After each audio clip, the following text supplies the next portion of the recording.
This story is titled, My Dad Planned a Dream Trip for My Graduation, but my stepmom and stepsister burned my passport. Here's how he finally took a stand against them. Hey everyone! Before we jump into today's video, I need your help. We've noticed the channel is losing some traction, and subscribing is one of the best ways you can support us. It's quick, free, and it helps us keep bringing you awesome content. Your support means the world. Let's keep this channel growing together. Thanks so much. Now let's start the video. Hey everyone. So I just graduated from high school last week, and I'm still trying to process everything that's happened since then. Honestly, I wasn't expecting anything big for my graduation. My dad isn't the grand gesture type, and I've always been okay with that. But he really caught me off guard this time, in the best way possible. To give you some context, my mom passed away when I was 6. It was sudden, and honestly, it left this huge void in my life. She was the kind of person who made everything feel magical, even the smallest things. One of her biggest dreams was to visit Greece. She was obsessed with Greek mythology and history. I'm talking about stacks of books, hours spent watching documentaries, and even a notebook full of places she wanted to see. She'd always say, "One day, we'll walk those streets together, and I'll show you everything I've been dreaming about." After she passed, my dad did his best to keep her memory alive. He didn't have a lot of time. He was working long hours to keep us afloat, but he'd still find little ways to share her love for Greece with me. We'd watch travel shows about the islands, or flip through her old books. I still have this one book she loved, with pages covered in her handwriting, little notes she'd jot down about places like Santorini and Athens. It's one of the few things I have that still feels like it connects me to her. Growing up, Greece was always the dream. But as I got older, I started to think it might stay just that, a dream. Life kept getting in the way. We didn't have the money for a big trip like that, and as much as I wanted to go, I didn't want to bring it up and put more pressure on my dad. So, I kind of let it go and figured maybe someday I'd make it happen on my own. That's why what happened at my graduation dinner totally floored me. My dad pulled off the biggest surprise of my life. The dinner itself was already amazing. We had it at this little Italian restaurant that I love, with just close friends and family. It was simple, nothing over the top, but perfect for me. My stepmom, Linda, and my stepsister Brooke were there too, along with some of my best friends. Everyone seemed in a good mood, and I was just soaking it all in. I didn't suspect a thing. Toward the end of the dinner, after everyone had eaten way too much pasta and dessert, my dad stood up to give a little speech. Now, my dad isn't exactly the most eloquent guy. He's more of a keep it short and sweet kind of person. So when he started talking, I thought he was just going to say something generic like, "Congrats, kid, I'm proud of you." But then he started talking about Mom. He talked about how proud she'd be of me, and how he wished she could have been there to see this milestone. He mentioned how she always dreamed of going to Greece and how much she wanted us to experience it as a family. Then he said, "So, in her honor, I think it's time we finally make that dream come true. Pack your bags, kid. We're going to Greece." At first, I didn't even process what he was saying. I just stared at him like, "Wait, what?" He smiled and handed me this little envelope. Inside was an itinerary for a 10-day trip to Greece. Santorini, Athens, the Acropolis, all the places Mom used to talk about. I couldn't believe it. I started tearing up right there at the table, which is not something I normally do, but I couldn't help it. It wasn't just a trip. It was everything my mom had wanted for us, finally coming to life. The best part? It was going to be just me and Dad. Don't get me wrong. I'm not trying to exclude anyone, but this trip felt personal. It was something that connected us to Mom, and I felt like it needed to be just the two of us. Plus, it wasn't like Linda or Brooke were being left out unfairly. Linda had this big project at work, and Brooke had signed up for summer classes to get ahead for college. It all worked out perfectly, or at least that's what I thought at the time. The rest of the night was a blur of excitement. My friends were all hyped for me, asking a million questions about the trip and joking about how they were going to stow away in my suitcase. Even Linda and Brooke seemed happy enough. They congratulated me, and Linda said something like, "That's such an amazing gift," while Brooke nodded along. It all felt normal, but looking back, it was just another performance for Dad. Earlier that day, I'd asked Brooke to help me set up some chairs for the dinner. She rolled her eyes and said, "Why don't you do it yourself? Isn't this your party?" But the second Dad walked into the room, she was all smiles, asking if I needed anything else. It's always like that with them. If I forgot to do something, I'd hear about it for days. But if Brooke didn't lift a finger, it was suddenly no big deal. Dad never seemed to notice the difference. After dinner, when we got home, I started Googling everything I could about Greece. I stayed up way too late looking at pictures of the blue-domed buildings in Santorini, the Parthenon in Athens, and even random little villages I'd never heard of. I made a list of places I wanted to visit and things I wanted to try. I couldn't wait. Dad and I spent the next couple of days talking about the trip nonstop.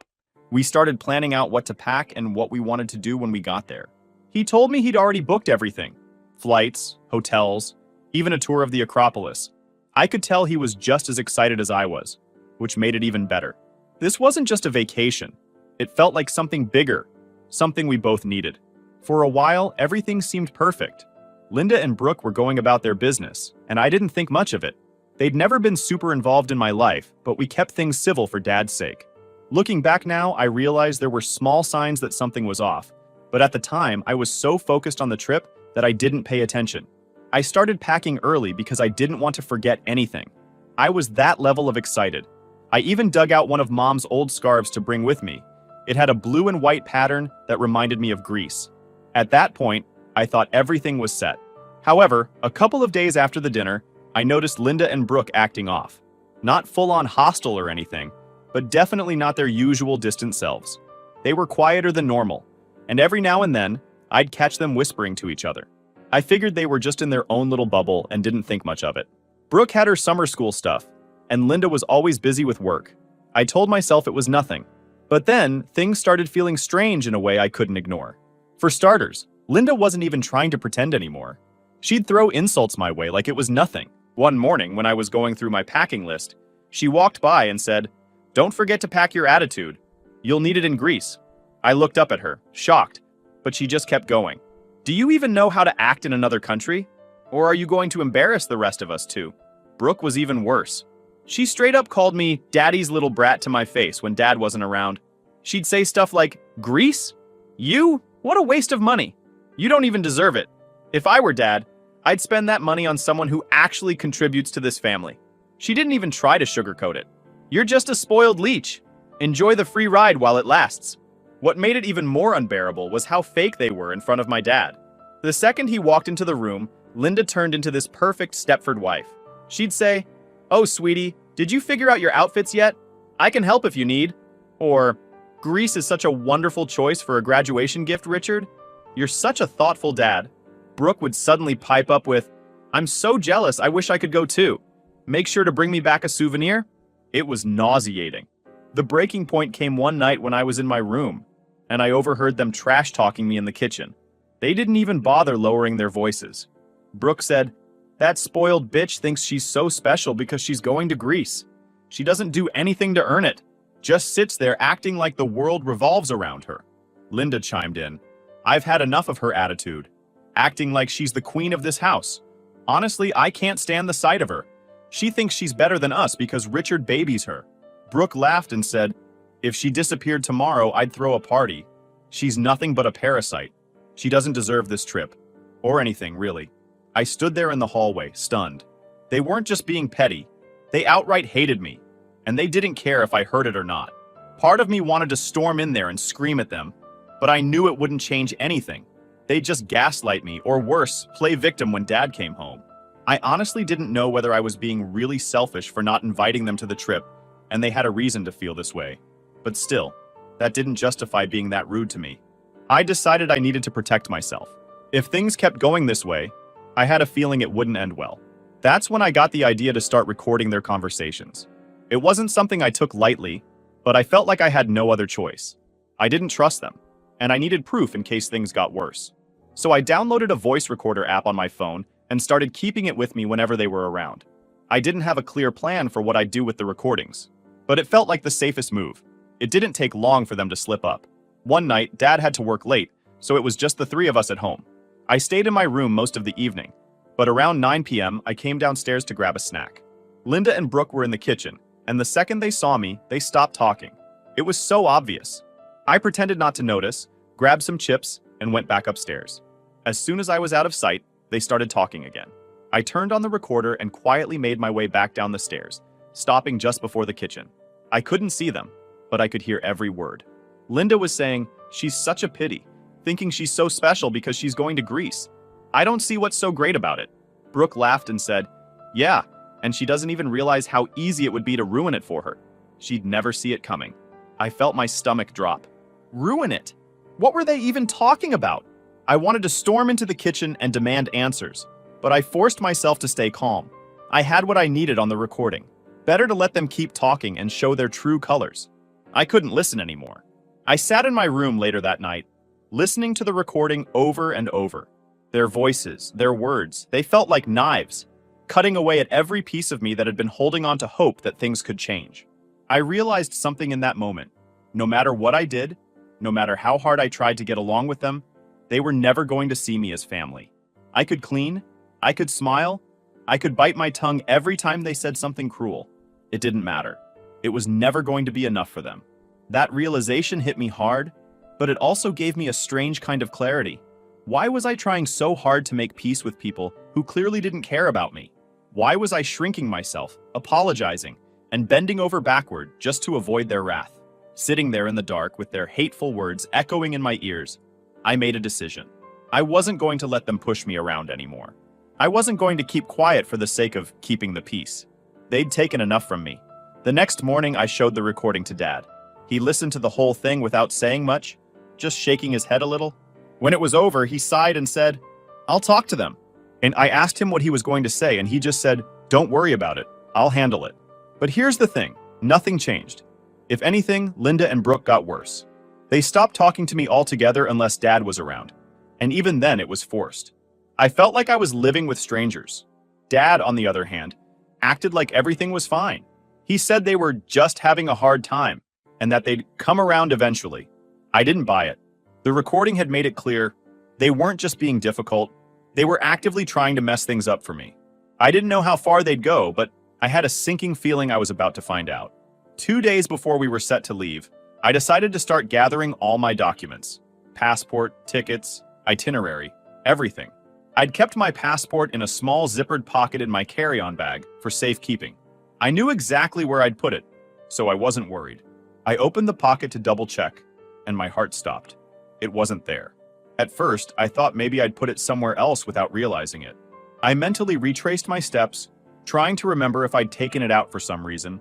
I couldn't recall ever moving it, but I didn't want to panic yet. I went through my entire bag, every pocket and compartment, hoping it had just slipped into some hidden corner. It wasn't there. I emptied the bag onto my bed and searched through all the clothes and items I'd already packed, one by one, shaking out anything that could have possibly hidden the passport. Still nothing. That's when the panic started to set in. I tore through my room next, checking every drawer, every shelf, even the tiniest crevices between furniture. I looked under my bed, behind the nightstand, inside books, anywhere it could have fallen or been misplaced. Nothing. I started muttering to myself, "This doesn't make sense," over and over, as if repeating it would magically make my passport reappear. I moved on to the living room, thinking maybe I'd left it on the coffee table or counter while sorting things. I pulled apart the couch cushions, checked under the rug, and even opened random drawers in the entertainment center, just in case. Again, nothing. The more I searched, the more frantic I became. This wasn't like me. I was meticulous about keeping important things where they belonged. There was no way I'd just misplaced my passport. Linda and Brooke were in the kitchen when I finally gave up scouring the living room. My nerves were shot. My hands were shaking as I walked in. I tried to stay calm as I asked, "Have either of you seen my passport? I can't find it anywhere." Linda didn't even bother looking up from her coffee. "Why would I know where your passport is? You're the one who's going on this grand vacation, not me." Brooke snorted from across the room. "Maybe it grew legs and ran off. Even your passport knows you don't deserve that trip." I stared at them, my frustration boiling over. "Can you be serious for once? This isn't a joke. I need it for the trip." Linda finally glanced at me, raising an eyebrow with that smug expression she'd mastered. "Well, if you were responsible, you wouldn't have lost it in the first place. Maybe you should try looking harder." That comment set me on edge. It wasn't just dismissive, it was condescending, like she already knew I wasn't going to find it. I glared at her for a moment, then stormed back upstairs. I went through my room again, this time more aggressively, pulling open drawers and tossing things aside. Still nothing. It was like the walls were closing in on me. After another 30 minutes of fruitless searching, I decided to try one last-ditch effort. I opened my closet and started pulling everything out. Clothes, shoes, old boxes, even things I hadn't touched in years. I told myself I wouldn't stop until I found it. That's when I heard Brooke's voice from the hallway. "Still looking for that passport?" I turned to find both her and Linda standing in the doorway, smirking. The look on their faces made my stomach drop. Something about their expressions told me this wasn't just them being rude. They knew something. I didn't respond. I just kept digging through the pile of clothes I'd pulled from my closet. Linda crossed her arms and leaned against the doorframe. You know, maybe if you spent less time acting like a spoiled brat and more time being responsible, you wouldn't be in this mess. I was about to tell them off when Brooke reached into her pocket and pulled something out. Oh, you mean this? She said, holding up what looked like a charred corner of paper. It took me a second to realize what I was looking at. My passport, or at least what was left of it. The edges were burnt, and the rest was so damaged it was barely recognizable. My heart sank as she tossed it onto my bed like it was trash. There you go, Brooke said with a grin. Guess it had a little accident. I couldn't believe what I was seeing. You burned my passport? Are you insane? Linda shrugged, completely unfazed. Don't look at me. I didn't do it. Maybe you shouldn't leave important documents lying around. Brooke chimed in. Yeah, you must have left it somewhere it could catch fire. Not our problem if you're careless. I was shaking with anger. You're lying. I didn't leave it lying around. You did this on purpose. Brooke rolled her eyes, tossing her hands in the air. Believe what you want, princess. Either way, you're not going to Greece now. I didn't even know how to respond. My mind was racing, and all I could feel was a mix of anger, frustration, and complete despair. I grabbed what was left of my passport and stormed out of the room, slamming the door behind me. Back in my room, I sat on the bed, staring at the ruined document in my hands. There was no fixing this. It was completely destroyed. The trip I'd been looking forward to for months, the chance to honor my mom's memory, was gone. I wanted to cry, but I refused to give them the satisfaction. All the excitement I'd felt about the trip was gone, replaced by a sinking realization that they'd succeeded in ruining everything. But I wasn't going to let them get away with it. I grabbed my phone and took pictures of the destroyed passport. Then I texted my dad, telling him to come home immediately. I didn't go into details. I didn't trust myself to explain it without completely losing it. I just sent the pictures and wrote, "We need to talk. Now." It didn't take long for Dad to respond. He texted back that he'd be home as soon as possible. I sat on my bed, clutching what was left of my passport. I didn't even want to see Linda or Brooke, so I stayed in my room, pacing and waiting for Dad to walk through the door. I heard the sound of his car pulling into the driveway about 20 minutes later. He must have been speeding to get home that quickly. The front door opened, and immediately I heard his voice calling out, "What's going on?" He sounded panicked, probably because my message had been so abrupt. I didn't answer. I just waited. Linda was the first to respond, putting on her fakest concerned tone. "Oh, Richard, it's nothing. She's overreacting like always. She probably misplaced something and—" "Don't even try it!" I yelled from my room as I came storming down the stairs, holding the burnt remains of my passport. "They burned it, Dad! They destroyed my passport!" Dad's eyes darted from me to the charred document in my hands, then to Linda and Brooke, who were standing in the kitchen, looking completely unfazed. For a second, I thought maybe he wasn't going to believe me. Then he said, "What the hell is this?" in the angriest tone I'd ever heard from him. Linda immediately went on the defensive. "Oh, come on, Richard. You know how careless she is. She lit a cigarette and forgot it besides her passport, and it got damaged. You know teenagers don't take care of their things." I couldn't believe it. "I don't even smoke." Brooke chimed in. "Yeah, she's just trying to blame us because she's too irresponsible to admit she messed up." I couldn't hold back anymore. "They're lying." My voice was shaking, but I didn't stop. "Dad, I've kept quiet for so long because I thought it would make things easier. I thought if I just put up with it, if I just stayed out of their way, they'd eventually come around. But they haven't. They're not going to. They don't care about me. They never have. And I'm done pretending everything's fine just to avoid making waves. You need to see them for who they really are." My heart was pounding, and I could feel my hands trembling as I looked at him. I'm done being the one who always has to compromise. I'm done letting them treat me like this while acting like angels in front of you. You can do what you want, but I'm not staying quiet anymore. Dad looked at me, then back at them. He was quiet for a moment, probably trying to process everything. Finally, he said, "Why would they do something like that?" His tone wasn't dismissive, but it was clear he was struggling to believe this was intentional. Looked at him and said, "Because they always get away with it. Dad, every time I've tried to tell you what they're like, you brush it off. When Linda called me ungrateful last month for not doing the laundry on time, you told me to just let it go. When Brooke took my laptop without asking and broke the charger, You said I should have been clearer about my boundaries. You've been letting them treat me like this for years? Linda rolled her eyes. Oh, don't be so dramatic. We don't hate you. You're just making this all up because you want attention. That's when I remembered. The recording. Without another word, I pulled out my phone, opened the voice recorder app, and hit play.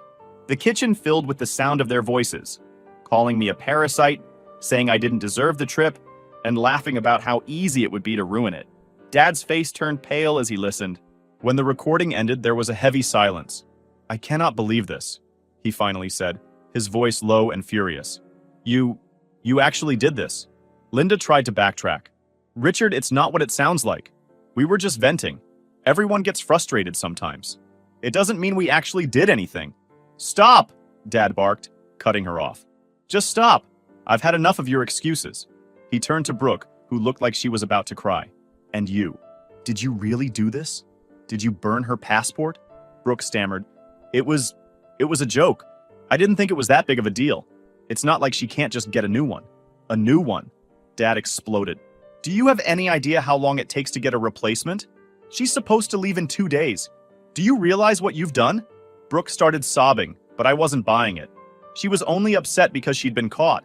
Linda tried to step in, saying, Richard, calm down. It's not like this can't be fixed. Calm down, Dad said, his voice trembling with anger. You've been treating my daughter like garbage behind my back, and now you've gone out of your way to ruin something that means the world to her. And you think I'm going to calm down? Linda opened her mouth to respond, but Dad held up his hand. Number, I don't want to hear it. Both of you. Out. Now. Linda's jaw dropped. What are you talking about? Out? You're kicking us out over this? Yes, I am, Dad said firmly. I've ignored your behavior for far too long because I wanted to believe we could be a family. But this? This is unforgivable. Brooke stepped forward, tears streaming down her face. Dad, please, I'm sorry. I wasn't thinking. It's too late for apologies, Dad said. He turned and walked into his office, leaving the three of us standing there in stunned silence. A few seconds later, he came back with a folder in his hand. He opened it and pulled out a stack of papers, then shoved them at Brooke. You know what these are? Brooke looked down at the papers, confused. My student loan forms? Exactly, Dad said. I was going to co-sign these for you because I wanted to help you get through college. But now, forget it. He grabbed the papers out of her hands and tore them in half, letting the pieces fall to the floor. I stood there, stunned. I didn't know about the student loan thing. Brooke screamed, You can't do this. I need those loans. How am I supposed to go to college? That's not my problem anymore. Dad said coldly, If you want to sabotage my daughter's future, don't expect me to help with yours. Linda tried one last time to intervene. Richard, you're being unreasonable. You can't just throw us out like this. Yes, I can, Dad said. Get your things and get the hell out of my house. Dad spent most of his time in his office, dealing with lawyers and sorting through paperwork. One evening, I walked in to ask if he needed help, and I saw the divorce papers sitting on his desk. The sight of them made everything feel real in a way it hadn't before. This wasn't just a fight. This was the end of Linda and Brooke's place in our lives. Now that I've had time to sit with everything, I can't help but wonder, am I the problem here? I keep replaying everything in my head, trying to figure out if there's something I could have done differently. Linda and Brooke are gone, and Dad finally stood up for me, but the fallout has been exhausting. Brooke and Linda clearly hate me, and part of me feels guilty for how things ended, even though I know I didn't ask for any of this. Did I blow things out of proportion by telling Dad about their behavior? I don't know. What do you guys think? Was I wrong for standing my ground and not letting them get away with treating me like that? I could really use some outside perspective on this. Final update. Hey everyone, I wanted to give you all an update since a lot of you had questions, especially about the trip to Greece and how things have been since everything went down.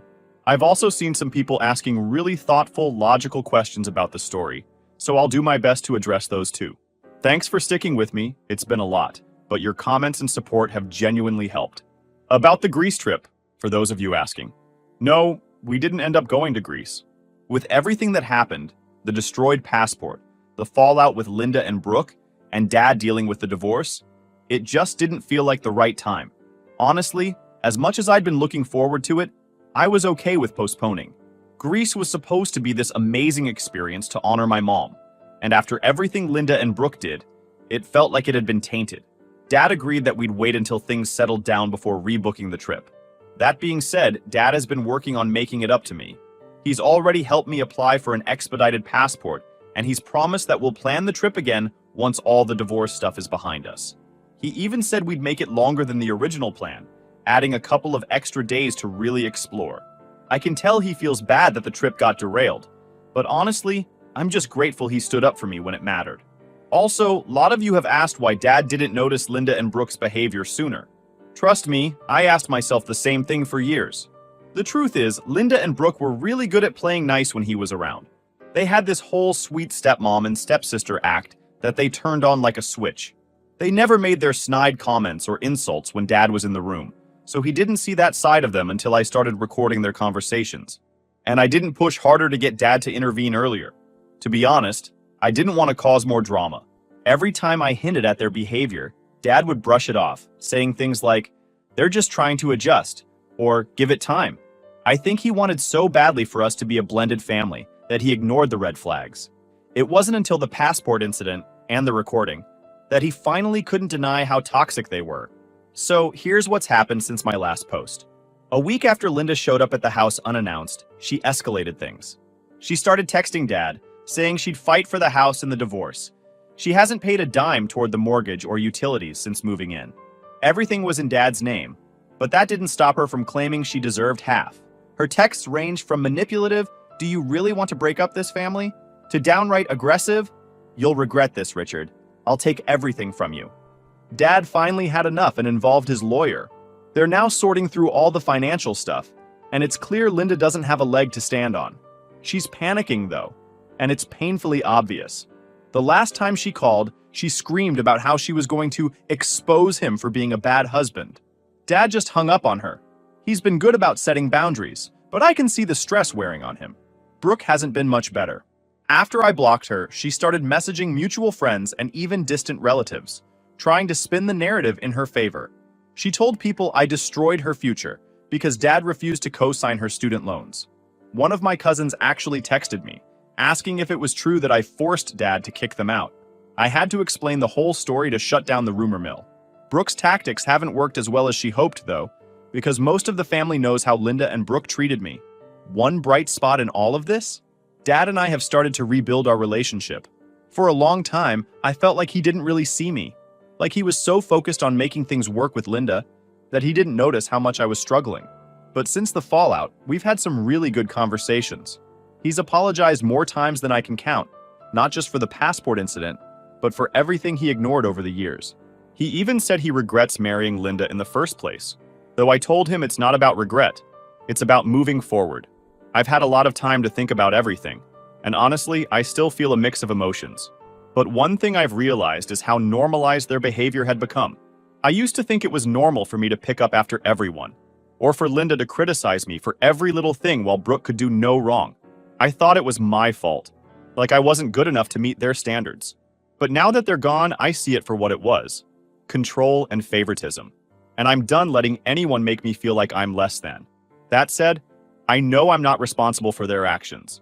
Linda and Brooke made their choices, and they're facing the consequences. I've learned the hard way that you can't force people to treat you with respect, especially if they're determined not to. For now, Dad and I are focusing on moving forward. He's finishing up the divorce paperwork, and we've started looking into therapy, both for him individually and for us as a family. I think we both have a lot to unpack after everything we've been through. And as for the Greece trip, it's still on the horizon. We're hoping to rebook it for next summer, and this time, nothing's going to stop us. Thanks again for all the comments and support. You've helped me feel a lot less alone in all of this. If you have more questions or advice, I'm all ears. And for anyone who's been in a similar situation, how did you deal with the guilt, even when you knew you weren't at fault? Let me know. I could use the insight.